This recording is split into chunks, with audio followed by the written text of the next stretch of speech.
To us, it was very important to position the question of the just transition agenda, so holding together the social and the environmental and the economic dimensions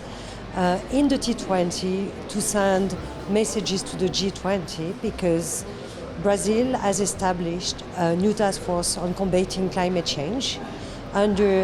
its G20 presidency, and we wanted to be able to send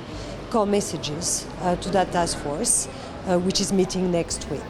Core recommendations that we are making under the task force is first, the G20 should actually support countries in developing long-term transition plans that hold together the social, economic and environmental dimensions. So that they are, transition pathways, but that take into account as well the social dimensions, including providing a universal access to energy services to the people, because this is the only condition that the transition can happen. The other recommendations that we are making as part of the task force is actually to use the G20 entry point into the reform agenda of the multilateral development banks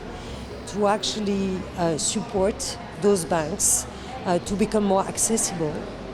to the countries, to also standardized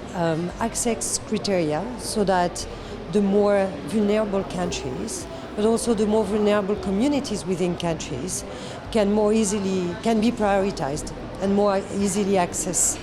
those funds. And finally, because you can't have such an agenda without thinking about the new sources of finance, we believe that the Brazilian presidency that has put forward very strongly the issue of international taxation should be supporting in that, and that there is now a political momentum for international taxation, in particular what we call the billionaire tax, that should be supported because it's an important element of the general agenda to push the energy transition and climate agenda forward.